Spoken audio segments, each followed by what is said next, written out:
David packed his camera gear into the old pickup truck, double-checking his equipment list one more time. As a wildlife photographer, he had traveled to many remote places, but this assignment felt different somehow. The National Forest Service wanted someone to document the nocturnal animals in the deep woods of the Cascade Mountains. 3 weeks alone in a cabin, 15 miles from the nearest town. Perfect for his work, but also perfectly isolated. The drive up the mountain took longer than expected. The road got narrower and bumpier with each mile. Pine trees pressed close on both sides, creating a green tunnel that blocked out most of the afternoon sun. When he finally reached the cabin, the sun was already setting behind the mountains. The cabin looked older than he had imagined. It was a simple wooden structure with a stone chimney and a small porch. The windows were clean, but the wood had weathered to a dull gray color. A generator hummed quietly beside the building, and solar panels on the roof caught the last rays of sunlight. Everything he needed to live comfortably, but no cell phone towers for miles around. Before leaving, the forest ranger had given him a quick tour of the area. Janet was her name, a woman in her 50s who had worked these mountains for 20 years.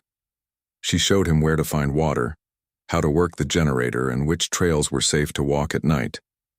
But then she said something that stuck in his mind. People sometimes go missing around here, she had mentioned casually while pointing out landmarks on a map. Usually hikers who wander off the marked trails. We find most of them eventually, but some. She had shrugged and left the sentence hanging. When David asked for more details, Janet became vague. Oh, you know how it is in the wilderness. People get lost, turned around. The forest can play tricks on your mind, especially at night. She had given him a two-way radio for emergencies and reminded him to check in every few days. Now, standing alone in front of the cabin as darkness fell, David understood why people might feel uneasy here. The silence was complete. No traffic sounds, no neighbors, no city noises at all. Just the whisper of wind through the trees and the occasional crack of a branch somewhere in the darkness. Inside, the cabin was basic but functional. One main room served as kitchen, living area, and workspace. A stone fireplace dominated one wall. Upstairs, a loft area held a bed and small dresser. The bathroom was tiny, but had running water from a well outside. Everything smelled faintly of wood smoke and pine. David spent his first evening setting up his equipment. He arranged his cameras, lenses, and computer on a wooden table near the window. The plan was simple. During the day, he would hike into the forest to place motion sensor cameras near animal trails and water sources. At night, he would review the footage and prepare for the next day's work. He preferred working the night shift anyway. Most interesting wildlife activity happened after dark. The first few days passed exactly as planned. David established a comfortable routine. He would wake up in the afternoon, eat a simple meal, then spend several hours hiking to check his cameras and set up new ones. The forest was beautiful during the day, with thick stands of evergreen trees and small clearings where wildflowers grew. Streams bubbled down the mountainsides, and the air smelled fresh and clean. By evening, he would return to the cabin to review the day's footage. His cameras were capturing exactly what the Forest Service wanted: deer moving along their ancient paths, raccoons washing food in streams, owls hunting mice in moonlit clearings. The work was going well, but after his fourth night, David began noticing odd things, small things at first. His cameras were capturing plenty of animal activity, but the timing seemed strange. On his computer screen, he could see deer grazing peacefully at 2 a.m. Then the same area would be completely empty at 3 a.m., with no footage of the animals leaving. It was as if they had simply vanished between one frame and the next. He checked his equipment carefully. The cameras were working perfectly, their motion sensors extremely sensitive. They should have captured any movement, no matter how small. Yet these gaps in the footage kept appearing. Animals would be there, then gone, with no record of their departure. More puzzling were the false triggers. Several times each night, his motion sensors would activate, but the resulting photos showed only empty forest. Not even a falling leaf or moving branch to explain what had set them off. David had used these same cameras for years in other locations without this problem. The animals themselves seemed nervous. Deer that should have been grazing calmly would suddenly lift their heads and stare in a particular direction, ears forward and bodies tense. Then they would bound away as if fleeing from danger, but David's cameras never captured what had frightened them. Birds behaved strangely too. During his afternoon hikes, David noticed that certain areas of the forest would fall completely silent. Not the natural quiet of animals being cautious, but an absolute silence that felt almost unnatural. Even the insects would stop buzzing. These quiet zones seemed to move around the forest, appearing in different locations each day. On his sixth night, while reviewing footage at his computer, David heard something that made him pause. It sounded like voices outside the cabin, very faint and far away. He muted his computer and listened carefully. The sound came and went with the wind, too distant and unclear to make out words. It could have been other campers, though he hadn't seen any sign of other people during his hikes. He stepped onto the porch to listen better, but the moment he opened the door, the voices stopped. The forest returned to its normal nighttime sounds. Wind in the trees, the distant call of an owl, the rustle of small animals in the underbrush. David waited for several minutes, but the voices didn't return. Back inside, he made a note in his journal about the experience. As a photographer, he was trained to observe carefully and document everything. These strange occurrences might be important for his report to the Forest Service, even if they seemed minor. The rest of his first week passed without major incident, but David couldn't shake the feeling that he was being watched. During his afternoon hikes, he would sometimes catch movement in his peripheral vision, but when he turned to look, he would see only trees and shadows. His cameras continued showing the same puzzling gaps and false triggers. By the end of the week, David had collected hours of useful wildlife footage, exactly what his assignment required. But he had also filled several pages in his journal with observations about the forest's unusual behavior. He was beginning to understand why local people told strange stories about these mountains. Something was different about this place. Something that made animals nervous and played tricks with his equipment. David was a practical man who believed in logical explanations, but he couldn't deny what he was observing. The forest seemed to be watching him back, waiting for something he couldn't yet understand. David's second week in the mountains started with a shock. He woke up Tuesday afternoon to find his camera equipment had been moved. Not damaged or stolen, just rearranged. His telephoto lens sat on the kitchen counter instead of the table where he always kept it. His memory cards were stacked in a neat pile beside the coffee maker. His tripod had been folded and placed by the door. At first, he thought maybe he had moved these things himself and forgotten. Working alone for long periods could make anyone absent-minded. But David was careful with his expensive equipment. He had specific places for everything and never varied his routine. He checked his cameras in the forest that day, hoping to find some explanation. Maybe an animal had gotten into the cabin somehow, though he couldn't imagine how. The doors and windows had been locked tight, but his trail cameras showed nothing unusual near the cabin during the night. Just the same empty frames that had been puzzling him for days. That evening, something even stranger happened. While reviewing footage on his computer, David noticed that several photos had been deleted from his memory cards. Not random deletions, but specific images. All the deleted photos were ones he had taken in a particular area of the forest, about half a mile north of the cabin. The area where he had noticed the strange silence during his hikes. David always backed up his work, so the photos weren't truly lost, but someone or something had accessed his equipment and deliberately removed those specific images.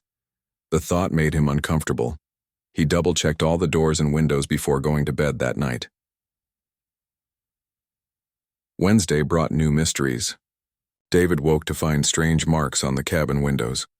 Not scratches or damage, but patterns drawn in the condensation on the glass. Symbols that looked almost like letters, but not from any alphabet he recognized. They appeared on the inside of the windows, which meant whatever made them had been inside the cabin while he slept. His hands shook slightly as he photographed the symbols before they faded. The logical part of his mind suggested he might have drawn them himself in his sleep, but the patterns were too complex and deliberate. They looked like some kind of writing system, with curves and lines that repeated in meaningful ways. The temperature in the cabin had dropped overnight too. Despite the working heater and sealed windows, David could see his breath when he woke up. The cold seemed to radiate from the walls themselves, as if the building had absorbed winter during the night.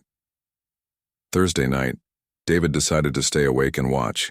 He set up his camera to record the interior of the cabin and positioned himself in a chair where he could see the entire room. If someone was getting inside and moving his things, he would catch them. Around midnight, he started hearing voices. Soft whispers that seemed to come from inside the walls themselves.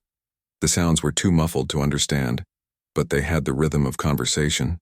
2 or more people talking quietly, as if they didn't want to wake him. David grabbed his audio recorder and tried to capture the sounds, but the device picked up only static. The whispers continued for about an hour, moving around the cabin as if the speakers were walking through the rooms. Sometimes they seemed to come from upstairs in the loft, sometimes from the kitchen area, sometimes from right behind his chair. When he spun around to look, he saw nothing, just the familiar cabin interior lit by moonlight through the windows. But the voices continued, unaffected by his movements. Friday brought the most unsettling discovery yet. David's journal, where he had been carefully documenting all the strange events, had been altered. Not torn or destroyed, but edited. Someone had written responses to his entries in handwriting that looked similar to his own, but slightly different. The new writing appeared in a blue pen, while David always used black ink. Next to his note about the moving equipment, someone had written, "We were curious about your tools." Beside his description of the deleted photos, "Some places should not be captured." And next to his account of the whispered voices, "We enjoy talking about you."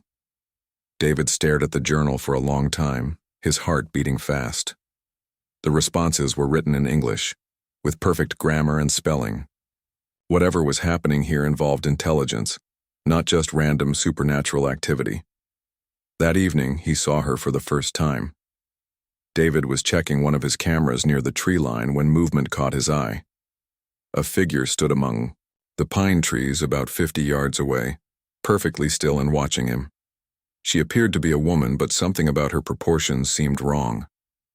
Too tall, with limbs that looked slightly too long for her body.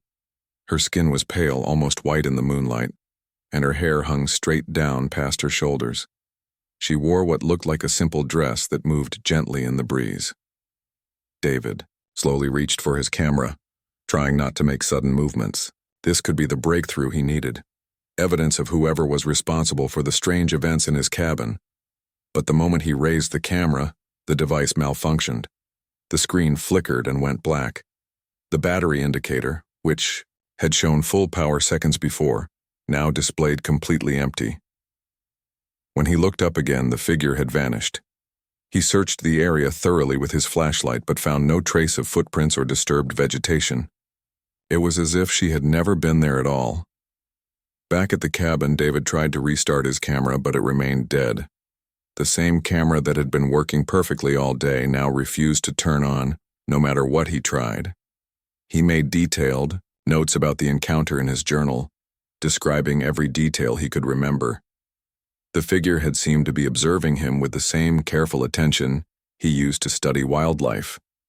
But unlike animals, which typically fled when they noticed human presence, she had simply stood and watched, waiting for something. David spent the rest of the night wide awake, staring out the windows and listening for voices in the walls. The cabin remained quiet, but he could feel something watching from the darkness outside, something that had moved beyond simple curiosity into active contact. His second week was ending, but David realized his real work was just beginning. Whatever lived in these mountains had noticed him, and now they were reaching out in ways he was only starting to understand. The mysterious woman appeared again on Sunday night, this time much closer to the cabin. David spotted her through his bedroom window, standing at the edge of the small clearing where he parked his truck. She was facing the cabin directly, no longer hiding among the trees. In the moonlight, he could see her more clearly. Her face was beautiful but strange, with features that seemed almost perfect in their symmetry. Her eyes appeared larger than normal, and even from a distance they seemed to reflect light like an animal's eyes do in the dark. This time David didn't reach for his camera. He had learned that lesson. Instead, he simply watched her, trying to understand what she wanted. She stood motionless for nearly an hour, then walked slowly back into the forest. Her movement was unusual, too smooth and flowing, as if she was gliding rather than walking on the uneven ground. Monday morning brought an impossible discovery. David's cabin door, which he had locked securely before bed, stood wide open. Not just unlocked, but completely open, letting in the cold mountain air. His equipment remained untouched, but wet footprints led from the door to the center of the main room, then simply stopped. The footprints were small and bare, clearly from a woman's feet, but they ended abruptly in the middle of the floor, with no return trail leading back to the door. David photographed everything before the prints dried and disappeared. That afternoon, while hiking to check his cameras, David began experiencing strange moments of lost time. He would be walking along a familiar trail, then suddenly find himself in a different part of the forest with no memory of how he got there. These gaps lasted anywhere from a few minutes to over an hour. During one of these episodes, he found himself standing in the clearing where he had first seen the woman. He couldn't remember deciding to go there or walking the 1.5 miles from his previous location. The sun had moved significantly in the sky, suggesting he had been standing there for some time. That evening, she appeared inside the cabin. David was reviewing footage when he felt a presence behind him. He turned slowly and saw her standing near the fireplace, watching him work. Up close, her otherworldly beauty was even more striking, but also deeply unsettling. She didn't speak with her voice. Instead, David heard words inside his mind as clear as if someone was talking directly into his thoughts. Her mental voice was melodious and warm with an accent he couldn't identify. "You have been documenting our world," she said without moving her lips. "We have been documenting you as well." David tried to respond, but his voice caught in his throat. The woman smiled, and her expression was both kind and predatory at the same time. "My name is Lirale," she continued telepathically. "I speak for those who live between your world and ours. We have watched your kind for many centuries, but few humans possess the sensitivity to perceive us clearly." She moved closer, and David noticed that her feet didn't make any sound on the wooden floor. Her dress seemed to be made of some material that shifted and flowed like water, changing color slightly as she moved. "You are different," Lirale continued. "Your mind is open to possibilities that most humans reject. This is why we have chosen to reveal ourselves to you." David finally found his voice. "What do you want from me?" Lirale tilted her head, studying him with those large, luminous eyes. "We want to show you wonders beyond anything your cameras could capture. There is a realm that exists alongside your physical world, where time moves differently and beauty never fades." As she spoke, images began forming in David's mind. Not memories, but visions of impossible landscapes. Forests where the trees grew upside down from crystal skies. Rivers that flowed upward in spirals of liquid light. Mountains that changed color with the music of the wind. "Your people spend their lives capturing moments," Lirale explained, "but we live in eternity. Join us, and you could document wonders that no human has ever seen." The visions were intoxicating. David saw himself walking through realms of pure imagination, his camera capturing beauty beyond earthly comprehension. He saw creatures of living light dancing in meadows of silver grass. He saw cities built from compressed starlight floating in seas of liquid music. But something deep in his mind resisted the seduction. What would happen to my life here? My work? My family? Lirale's smile became sad. "Those attachments are chains that bind you to a world of limitation and decay. In our realm, you would be free from aging, from pain, from the constant struggle your species calls existence." She extended her hand toward him. Her fingers were long and graceful, and her skin seemed to glow with its own inner light.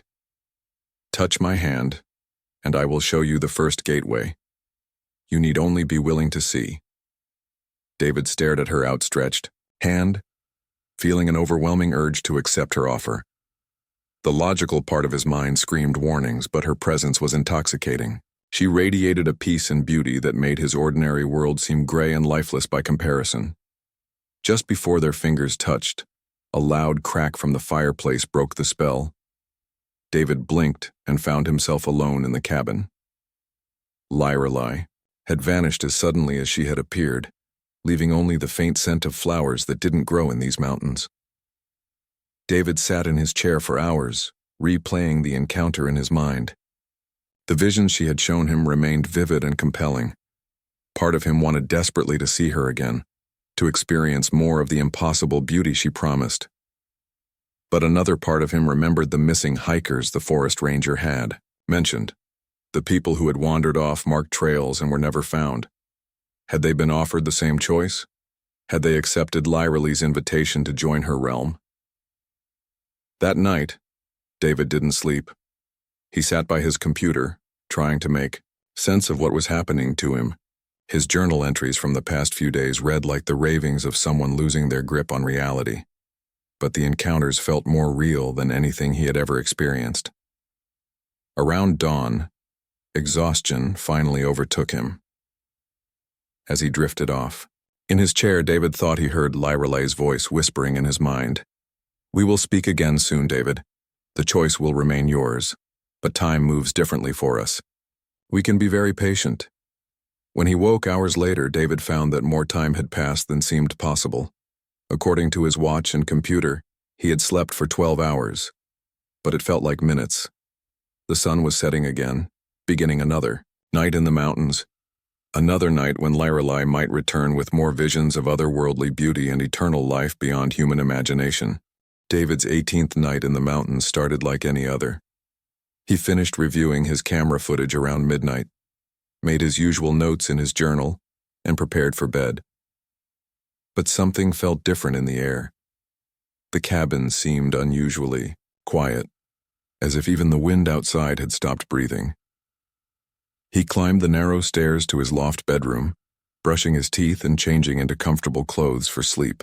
The generator hummed softly outside, and the solar battery system showed full power. Everything appeared normal, but David couldn't shake the feeling that something was about to change. He had been thinking about Lyrelei constantly since their last encounter. Her visions of the otherworldly realm haunted his dreams, filling his nights with images of impossible beauty. During the day, his regular work felt dull and meaningless compared to the wonders she had shown him. Even his most spectacular wildlife photographs seemed ordinary now. David pulled the heavy blankets up to his chin. The mountain nights were getting colder as autumn deepened, and the cabin's heating system struggled to keep up. He was just drifting off to sleep when he felt the mattress shift slightly beside him. His eyes snapped open. In the dim moonlight filtering through the small window, he could see her outline. Lyrelei lay on her side next to him, her luminous eyes watching his face. She had somehow appeared in his bed without making a sound, without even disturbing the blankets until that small movement that woke him. "Hello, David." Her voice whispered directly into his mind. "I hoped you wouldn't mind if I joined you. The nights are growing cold even for my kind." David's heart raced, but he found he couldn't move. Not because he was paralyzed with fear, but because her presence filled him with an overwhelming sense of peace. Every muscle in his body felt relaxed as if he was floating in warm water. Lyrelei moved closer and he could feel the coolness of her skin through the blankets. She wasn't cold in an unpleasant way, but rather like touching smooth stone that had been resting in shade. Her long hair fell across the pillow between them, and it seemed to shimmer with its own faint light. "I've been watching you these past days," she continued telepathically. "You're troubled by doubts, questioning everything you've experienced. This is natural for your kind. Humans cling to their limited understanding of reality." She reached out and gently touched his face. Her fingers were real and solid, not ghostly or ethereal as he had expected. Her touch sent warmth spreading through his skin, relaxing him even further. "But you're different, David. Your mind is already opening to greater possibilities. You've seen glimpses of what exists beyond your physical world. The question now is whether you're brave enough to step fully into that larger reality. David tried to speak but found his voice barely worked. What are you asking me to do? Lyra smiled, and her beauty in the moonlight was almost too much to bear. I'm asking you to trust me completely, to let go of your attachments to this limited existence and join me in a realm where you could spend eternity, capturing beauty beyond imagination. She slipped under his blankets, moving closer until he could feel her breath against his ear. When she spoke next, it wasn't telepathically but with her actual voice, soft and musical with that strange accent he couldn't identify. Humans belong with us, David, she whispered directly into his ear. You've seen too much of our world to return to your old life unchanged. Come with me willingly, and I will show you eternity itself. As she spoke these words, visions flooded his mind more intensely than ever before. David saw himself walking through landscapes that defied all natural laws. He witnessed creatures of pure light dancing in forests where the trees sang in harmony. He experienced time moving like honey, each moment lasting for what felt like hours of perfect bliss. In these visions, he was no longer bound by human limitations. His perception extended far beyond normal sight, allowing him to see patterns of energy and beauty invisible to mortal eyes. His camera had transformed into something that could capture not just images, but entire emotional experiences and memories. This could be your reality, Lyra whispered. No more loneliness, no more aging, no more struggling against the limitations of mortal life.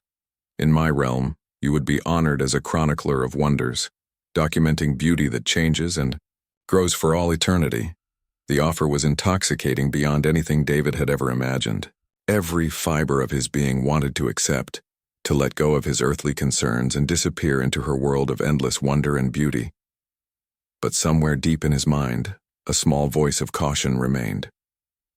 What about other people who have made this choice? Can I speak with them first?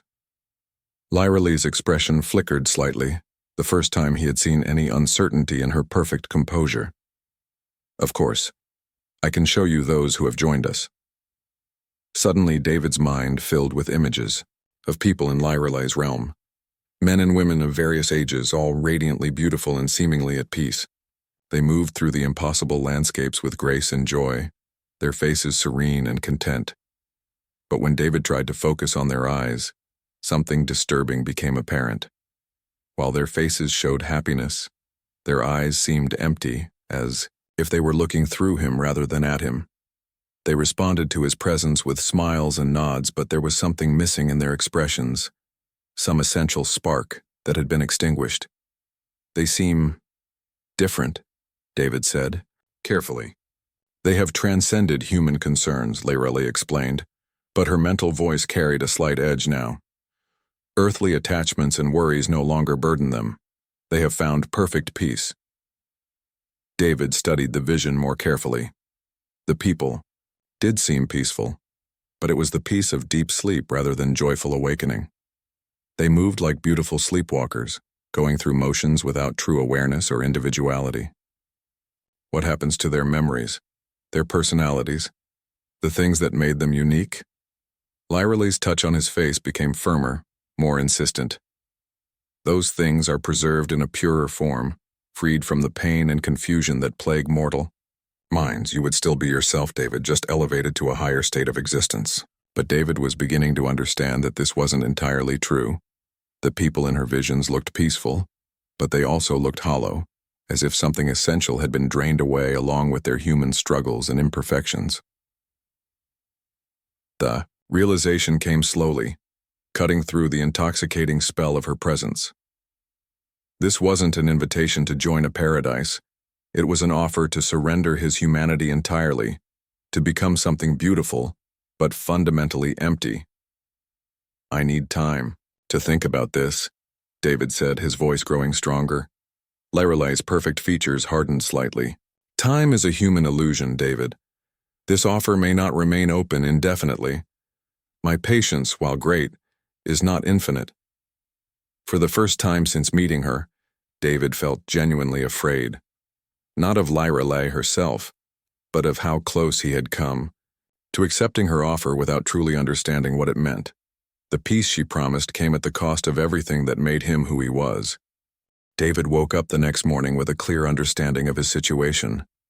The spell of Lyralei's presence had lifted somewhat, allowing him to think more clearly about what was really happening. The beautiful visions she had shown him came, with a terrible price, the loss of everything that made him human. He spent the morning researching everything he could remember about supernatural encounters and otherworldly beings. Using his satellite internet connection, he searched through folklore and legends from around the world. The stories were remarkably consistent across different cultures, beautiful beings who lured humans away from the mortal world, promising eternal bliss but delivering something far different. The key detail that kept appearing in these stories was the mention of iron and running water as protection against such creatures. David had always dismissed these old tales as superstition, but now he was willing to try anything that might help him maintain his independence. He spent the afternoon gathering every piece of iron he could find in the cabin. There weren't many, a few old nails, some metal kitchen utensils, and the iron poker from the fireplace. He arranged these items around his bed, creating a barrier that he hoped might interfere with Lyralei's ability to approach him while he slept. From his hiking experience, David remembered a stream about 2 miles from the cabin. The water flowed, year-round, fed by mountain springs higher up the slope. According to the legends he had read, running water created boundaries that supernatural beings couldn't cross. If things went badly, that stream might be his only escape route. That evening, David prepared for what he suspected would be his final encounter with Lyralei. He filled every container he could find with water from the cabin's well, placing them strategically around the main room. He kept the iron poker from the fireplace within easy reach, though he wasn't entirely sure how to use it effectively. Lyralei appeared just after midnight, materializing in the center of the room as she had before, but this time she immediately noticed the iron objects scattered around the bed, her perfect features twisted with displeasure. "You've been researching old superstitions," she said, her mental voice carrying an edge of annoyance. "Such primitive fears are beneath someone of your intelligence." David sat up in bed, keeping the iron poker beside him. "Maybe they're primitive, but they seem to bother you." Lyralei laughed, a sound like silver bells, but there was no warmth in it. "These trinkets cannot truly harm me, David. They are merely uncomfortable, like bright lights to eyes accustomed to darkness." She began moving closer to the bed, but David noticed she was careful to avoid the iron objects. When she reached for him, he held up the poker between them. Lyralei recoiled slightly, her beautiful face showing genuine pain for the first time. "You're making this unnecessarily difficult," she said, her voice becoming less patient. "I have offered you wonders beyond human imagination, and you respond with fear and suspicion. Because I finally understand what you're really offering," David replied. "I saw those people in your realm. They looked happy, but they weren't really there anymore. You didn't elevate them. You emptied them out." Lyralei's appearance began to change. Her perfect beauty remained, but something predatory became visible underneath. Her 2 large eyes reflected light more intensely, and her graceful movements took on a hunting quality. "You think your human consciousness is so precious," she hissed. "Your memories of pain and loss, your fears and limitations. I offer to free you from all of that, and you cling to your suffering like a security blanket. Those things are part of what makes me who I am," David said. "Without them, I wouldn't be me anymore. I'd just be a beautiful shell." Lyralei's patience finally snapped completely. The mask of gentle seduction fell away, revealing something ancient and hungry underneath. "You have seen our realm, David. You know our secrets. Do you really think we can allow you to simply walk away with that knowledge?" The cabin suddenly filled with other presences. David couldn't see them clearly, but he could sense them, beings similar to Lyralei, but without her human-like appearance. They surrounded the building, and he could hear them moving outside the walls, waiting for some signal to enter. "Last chance," Lyralei said, her voice now cold and threatening. "Come willingly, and retain some echo of your former self. Force us to take you, and you will become nothing more than an empty vessel for our purposes. David realized he had only one option. Grabbing the iron poker in one hand and a large container of well water in the other, he made a desperate dash for the cabin door. Lyra moved to intercept him, but when he splashed the water in her direction, she recoiled with a shriek of pain and rage. The cold mountain air hit David's face as he burst through the door. The forest around the cabin was full of shapes moving between the trees, Lyra's companions no longer bothering to hide their alien nature. They flowed rather than walked, their forms shifting between human-like and something altogether more disturbing. David ran toward the stream, clutching his iron poker and splashing well water behind him whenever the creatures got too close. The beings pursuing him moved with inhuman speed and grace, but they seemed genuinely afraid of both the iron and the water, giving him just enough advantage to stay ahead. The 2-mile run through dark forest became a nightmare of dodging between trees and leaping over fallen logs. David's lungs burned with the thin mountain air and his legs trembled with exhaustion, but terror gave him strength beyond his normal limits. Behind him, he could hear Lyra's voice calling out promises and threats in equal measure. You cannot run forever, David. The forest belongs to us. You will tire. And we are patient. When David finally reached the stream, he didn't hesitate. He plunged directly into the cold running water, gasping as the shock hit his system. The pursuing creatures stopped at the water's edge, unable or unwilling to follow him across. Lyra appeared on the bank, her beautiful face twisted with rage and frustration. This water will not protect you forever, David. We know where you live, where you work. We have all the time in the world to wait for the right moment. But as she spoke these words, the first light of dawn began appearing over the mountains. The supernatural being started to fade with the growing daylight, becoming transparent and insubstantial. Remember what you have lost, Lyra said as she disappeared. Remember the beauty and wonder you chose to reject.